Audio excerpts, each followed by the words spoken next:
ಶ್ರೀ ಗುರುಭ್ಯೋ ನಮಃ. ಹರಿ ಓಂ. ವಿಷ್ಣು ಸಹಸ್ರನಾಮದಲ್ಲಿ ಬರುವ 28ನೆಯ ತಿರುನಾಮ ಸ್ಥಾಣು ಅಂತ.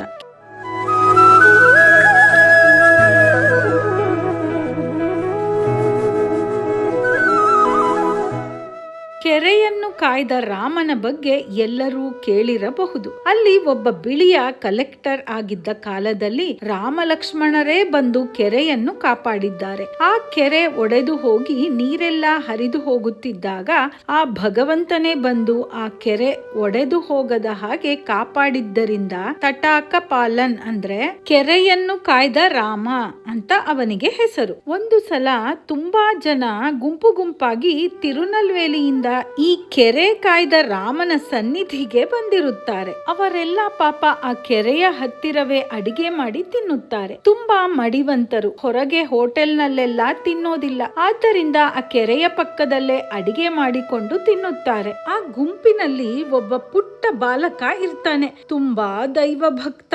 ಅವನು ಊಟ ಮಾಡಿ ಬಾಯಿ ಕುಪ್ಪಳಿಸುವಾಗ ಒಂದು ಉಡದ ಮೇಲೆ ಅವನು ಬಾಯಿ ಕುಪ್ಪಳಿಸಿದ ನೀರು ಬಿತ್ತು. ಉಡ ಅಂದ್ರೆ ಗೊತ್ತಲ್ಲ, ದೊಡ್ಡ ಹಲ್ಲಿ ಅಥವಾ ಮಾನಿಟರ್ ಲಿಸರ್ಡ್. ಆ ಉಡ ಮುಂದಿನ ಜನ್ಮದಲ್ಲಿ ಯಾದವ ಪ್ರಕಾಶ ಅನ್ನುವ ದೊಡ್ಡ ವಿದ್ವಾಂಸರಾಗಿ ಕಾಶಿಯಲ್ಲಿ ಹುಟ್ಟುತ್ತಾರೆ. ಅಂದರೆ ಆ ಸಣ್ಣ ಹುಡುಗ, ಆ ದೇವರ ಭಕ್ತನ ಎಂಜಲು ನೀರು ಕೂಡ ಎಷ್ಟೊಂದು ಪವಿತ್ರ, ಎಷ್ಟು ವ್ಯಾಲ್ಯೂ ಇದೆ ಅದಕ್ಕೆ ಕೂಡ ಅಂತ ಇದರಿಂದ ಅರ್ಥ ಆಗುತ್ತೆ ನಮಗೆ.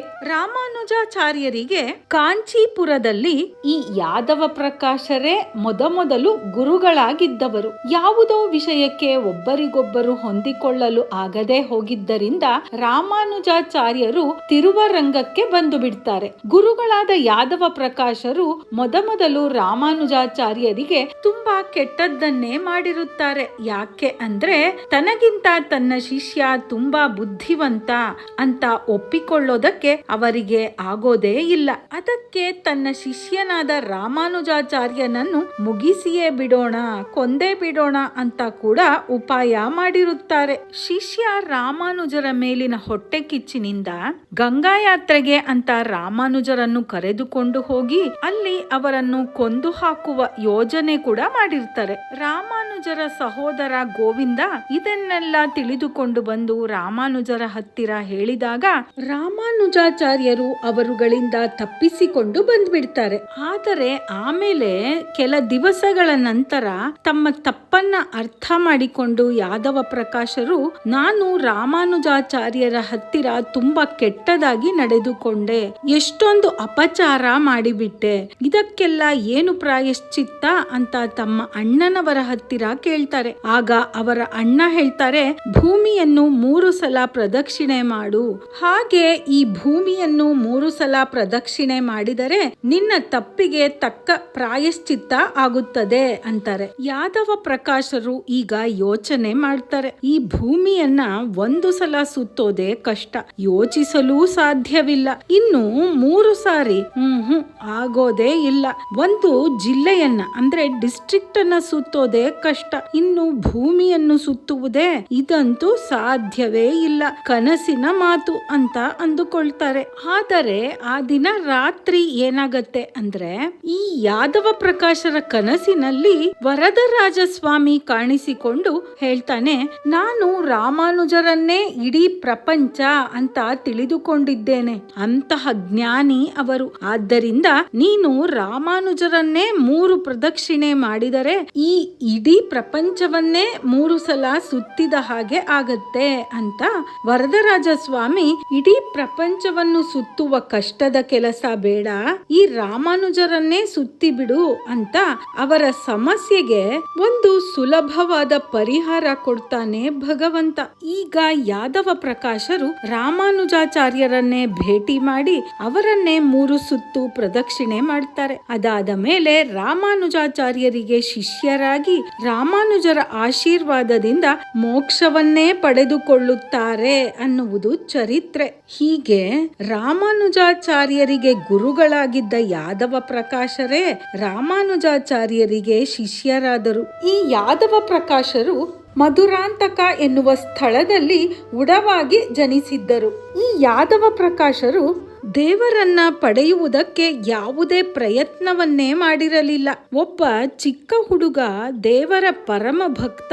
ಅವನು ಊಟವಾದ ಮೇಲೆ ಬಾಯಲ್ಲಿ ನೀರು ಹಾಕಿಕೊಂಡು ಚೆನ್ನಾಗಿ ಮುಕ್ಕಳಿಸಿ ಆ ಎಂಜಲಿನ ನೀರನ್ನ ಆ ಉಡದ ಮೇಲೆ ಉಗಿತಾನೆ. ಅವನು ಉಗಿಯುವ ಸಮಯಕ್ಕೆ ಸರಿಯಾಗಿ ಆ ಉಡ ಅಲ್ಲಿಗೆ ಬಂದು ಆ ಉಡದ ಮೇಲೆ ಅವನ ಬಾಯಿ ಮುಕ್ಕಳಿಸಿದ ಎಂಜಲಿನ ನೀರು ಬಿದ್ದಿರತ್ತೆ.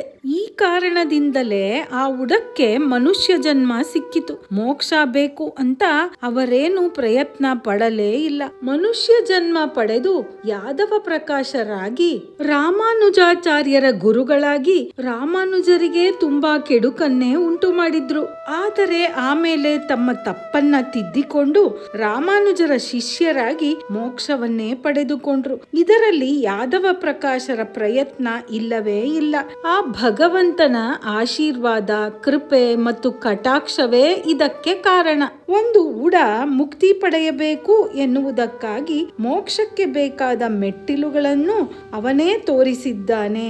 ಸ್ಥಾಣುಹು ಅಂದರೆ ಸ್ಟಡಿಯಾಗಿ ಸ್ಥಿರವಾಗಿ ಇರುವವನು ಅಂತ. ಅಂದರೆ ತನ್ನ ಭಕ್ತರುಗಳನ್ನು ಹೇಗಾದರೂ ಮೆಟ್ಟಿಲುಗಳಾಗಿ ಮುಂದೆ ಮುಂದೆ ತಂದು ಮುಕ್ತಿಯನ್ನು ಕೂಡ ಪಡೆಯುವಂತೆ ಮಾಡಿ ತುಂಬಾ ದೊಡ್ಡ ಸ್ಥಾನ ಸಿಗುವಂತೆ ಮಾಡುತ್ತಾನೆ ಆ ಭಗವಂತ. ಈ ವಿಷಯದಲ್ಲಿ ಅವನು ಸ್ಥಿರವಾಗಿ ಸ್ಟಡಿಯಾಗಿ ಇದ್ದಾನೆ ಅಂತ. ಉಡ ಒಂದು ಯಾದವ ಪ್ರಕಾಶ ಅನ್ನುವ ವಿದ್ವಾಂಸನಾಗಿ ಆ ವಿದ್ವಾಂಸ ರಾಮಾನುಜರ ಶಿಷ್ಯನಾಗಿ ಆಗುವಂತೆ ಮಾಡಿ ಅವನಿಗೆ ಮುಕ್ತಿಯನ್ನೂ ಕೊಟ್ಟ ಆ ಭಗವಂತ.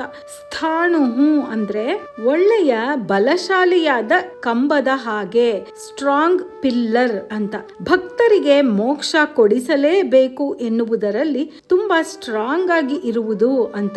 ಅದಕ್ಕೆ ಅವನಿಗೆ ಸ್ಥಾಣುಹು ಅಂತ ಹೆಸರು. ನಾವು ಕೂಡ ಸ್ಥಾಣವೇ ನಮಃ ಅಂತ ಹೇಳುತ್ತಾ ಇದ್ದರೆ ನಮಗೆ ಕೂಡ ಮೋಕ್ಷ ಕೊಡಿಸುವಲ್ಲಿ ಆ ಭಗವಂತ ಸ್ಟ್ರಾಂಗ್ ಆಗಿ ಬಲವಾಗಿ ಇರುತ್ತಾನೆ ಅಂತ ತಿಳಿಯಬಹುದು. ನಮ್ಮನ್ನು ಕೂಡ ಕೈ ಬಿಡದೆ ರಕ್ಷಿಸುತ್ತಾನೆ.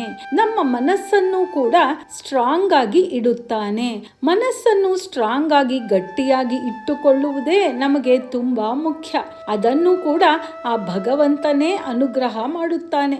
ದುಃಖದಲ್ಲೂ ಸುಖದಲ್ಲೂ ಮನಸ್ಸಿನ ನಿಗ್ರಹ, ಮನಸ್ಸನ್ನ ಸಮನಾಗಿ ಇಟ್ಟುಕೊಳ್ಳೋದು ತುಂಬಾ ಮುಖ್ಯ ಆಗತ್ತೆ. ಸಂತೋಷ ಬಂತು ಅಂತ ತುಂಬಾ ಕುಣಿದಾಡುವುದು ಬೇಡ. ದುಃಖ ಬಂತು ಅಂತ ತೀರಾ ದುಃಖದಲ್ಲಿ ಅಳುತ್ತಾ ಕುಳಿತುಕೊಳ್ಳುವುದು ಬೇಡ. ದುರಾಸೆಯೂ ಬೇಡ, ನಿರಾಸೆಯೂ ಬೇಡ ಅಂತ ಬದುಕಬೇಕು. ಅಂತಹ ಸಮಸ್ಥಿತಿಯಲ್ಲಿ ನಾವು ನಮ್ಮ ಮನಸ್ಸನ್ನ ಇಟ್ಟುಕೊಂಡಾಗ ನಮ್ಮ ಮನಸ್ಸಿನ ಆರೋಗ್ಯ, ನಮ್ಮ ದೇಹದ ಆರೋಗ್ಯ ಎಲ್ಲವೂ ಚೆನ್ನಾಗಿರುತ್ತೆ. ಆಗ ನಾವು ಯಾವ ಸಾಧನೆಯನ್ನು ಬೇಕಾದರೂ ಮಾಡಬಹುದು, ಮೋಕ್ಷವನ್ನು ಕೂಡ ಪಡೆಯಬಹುದು. ಹಾಗೆ ನಮ್ಮ ಮನಸ್ಸನ್ನು ಸಮಸ್ಥಿತಿಯಲ್ಲಿ ಇಟ್ಟುಕೊಳ್ಳುವುದಕ್ಕೂ ಆ ಭಗವಂತನ ಅನುಗ್ರಹವೇ ಬೇಕು. ಮುಂದಿನ 29ನೆಯ ತಿರುನಾಮ ಭೂತಾದಿ ಅಂತ. ಬ್ರಹ್ಮನಿಗೂ ಕೃಷ್ಣನಿಗೂ ಒಂದು ಸ್ಪರ್ಧೆ, ಒಂದು ಕಾಂಟೆಸ್ಟ್ ಇರತ್ತೆ. ಅದು ಏನು ಸ್ಪರ್ಧೆ, ಯಾರು ಗೆಲ್ಲುತ್ತಾರೆ ಅಂತ ಮುಂದಿನ ಸರಣಿಯಲ್ಲಿ ತಿಳಿದುಕೊಳ್ಳೋಣ. ಸ್ಥಾಣವೇ ನಮಃ ಅಂತ ಕಮೆಂಟ್ ಮಾಡಿ ಕೇಳುಗರೆ. ಹಾಗೆಯೇ ಈ ಕಥೆಯ ಬಗ್ಗೆ ನಿಮ್ಮ ಅಭಿಪ್ರಾಯವನ್ನು ಕೂಡ ತಿಳಿಸಿ. ಈ ಕಥೆ ನಿಮಗೆ ಇಷ್ಟವಾಗಿದ್ರೆ ಲೈಕ್ ಮಾಡಿ, ಶೇರ್ ಮಾಡಿ. ಹಾಗೂ ನೀವಿನ್ನೂ ನಮ್ಮ ಚಾನೆಲ್ನ ಸಬ್ಸ್ಕ್ರೈಬ್ ಮಾಡ್ಕೊಂಡಿಲ್ಲ ಅಂದ್ರೆ ಸಬ್ಸ್ಕ್ರೈಬ್ ಮಾಡ್ಕೊಂಡು ಬೆಲ್ ಬಟನ್ ಕೂಡ ಒತ್ತಿ. ಆಗ ನಮ್ಮ ಕಥೆಯ ನೋಟಿಫಿಕೇಶನ್ ನಿಮಗೆ ಸಿಗತ್ತೆ. ಆಗ ನಮ್ಮ ಯಾವುದೇ ವಿಡಿಯೋಗಳು ನಿಮಗೆ ಮಿಸ್ ಆಗೋದೇ ಇಲ್ಲ. ಹಾಗಾದರೆ ನಾನು ನಿಮಗೆ ಮುಂದಿನ ಸರಣಿಯಲ್ಲಿ ಸಿಗ್ತೀನಿ ಕೇಳುಗರೆ. ಸ್ಥಾಣವೇ ನಮಃ. ಸರ್ವೇ ಜನಾಃ ಸುಖಿನೋ ಭವಂತು.